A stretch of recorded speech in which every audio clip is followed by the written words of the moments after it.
Notices and public criticism of Congress's efforts to establish clear rules. Senator Warren Davidson is quite loud against the SEC, and Gensler is defending his power rather than markets.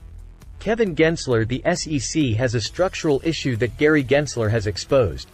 To stop politicizing the SEC, government passed the Securities and Exchange Commission Stabilization Act, restructure the SEC, and use the hashtag #FireGaryGensler. Currently, Gensler is focusing on AI and saying that we can discuss cryptocurrencies later. There won't be any more losses to Ripple and other cryptocurrency companies. Therefore, it's probably time to suit some AI startups. I can already picture it. AI versus the SEC in a war of algorithms and rules. Will the AI bring its neural network to testify? Take a look. This is the patent for Bank of America's real-time net settlement by distributed ledger system, and the key in this document is XRP. If you zoom in, you can see Ripple Distributed Ledger, which means they included Ripple Distributed Ledger in their patent. Additionally, the bank have released a paper exploring Ripple's interledger protocol for payment settlement. All the banks will use XRP, just mark my words. On XRP Ledger, Ripple's CTO reveals the most shocking information. David Schwartz responded by saying that there are two things you might be interested in. The system's rules, which specify which transactions are permitted and what they can do, and the system's operation. A Twitter user had claimed that the state of the XRP ledger XRP was determined by nodes on Ripple's UNL and that doing so might cause the network to crash. Censorship opposition: XRP is significantly easier to fork than POW or POS blockchains since its security doesn't depend on the value of the token. Stability in the face of attacks: when it comes to rules, nobody can force any member to accept any rules they don't agree with. The point is that UNL is not governance and that XRP is neither a proof of work nor a proof of the stake system.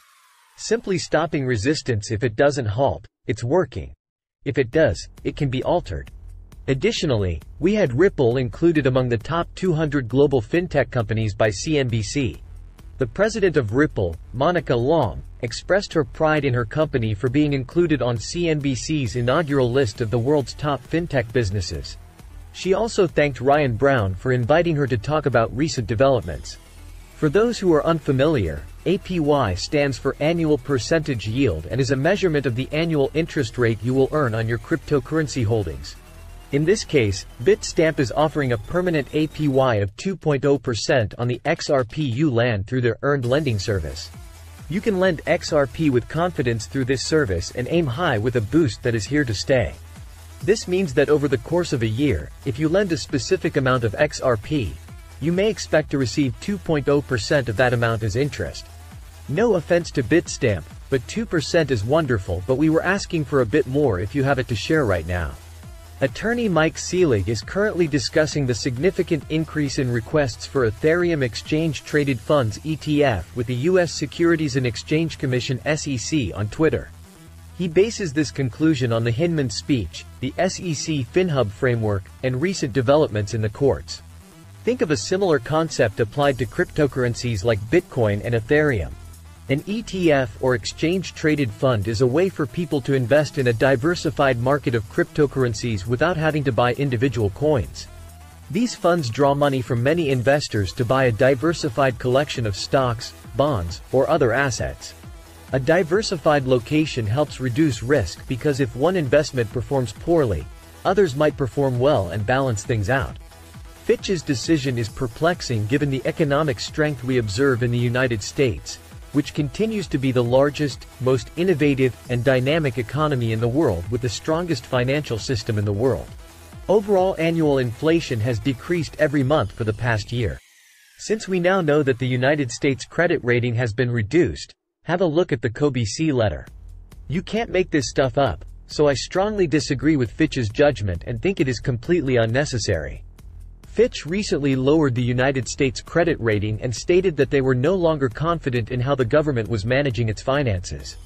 As was evident during the 2011 debt ceiling crisis, Fitch essentially just referred to the United States as being fiscally irresponsible. This is a repeat of what happened in 2011, except that this time the debt ceiling is effectively uncapped until January 1, 2025. Meanwhile, expenditure unexpectedly rose by 15% in June, and interest payments on the U.S. debt are on track to reach a record $1 trillion this year. At the current rate, interest payments would account for roughly 25% of all federal revenue by 2033. Since the U.S. debt has increased alarmingly by $8 trillion since 2020, it is predicted that by 2033 it will reach $50 trillion. SEC update against Coinbase from Metal Lawman. Congress could intervene in the ongoing SEC versus Coinbase dispute by writing a cordial note to the court, asserting that they have the authority to control how cryptocurrency exchanges operate if Congress formally declares that handling of cryptocurrency exchanges is within their purview. This is a lengthy talk, but the summary is that Congress might use something known as the Major Questions Doctrine to push back against the SEC's rules on crypto stuff. Numerous events increased the chances. Gary Gensler downplaying his SEC role, SEC Loki supporting Coinbase's Bitcoin initiative, Grayscale attempting to minimize other applications, the SEC denying that application in front of the same judges. And BlackRock and possibly the Democrats applying pressure could make it very difficult for Gensler to reject those ETFs without facing backlash. As cross-border payments develop, Nepal is reinventing its thriving remittance economy, which is worth over $8 billion.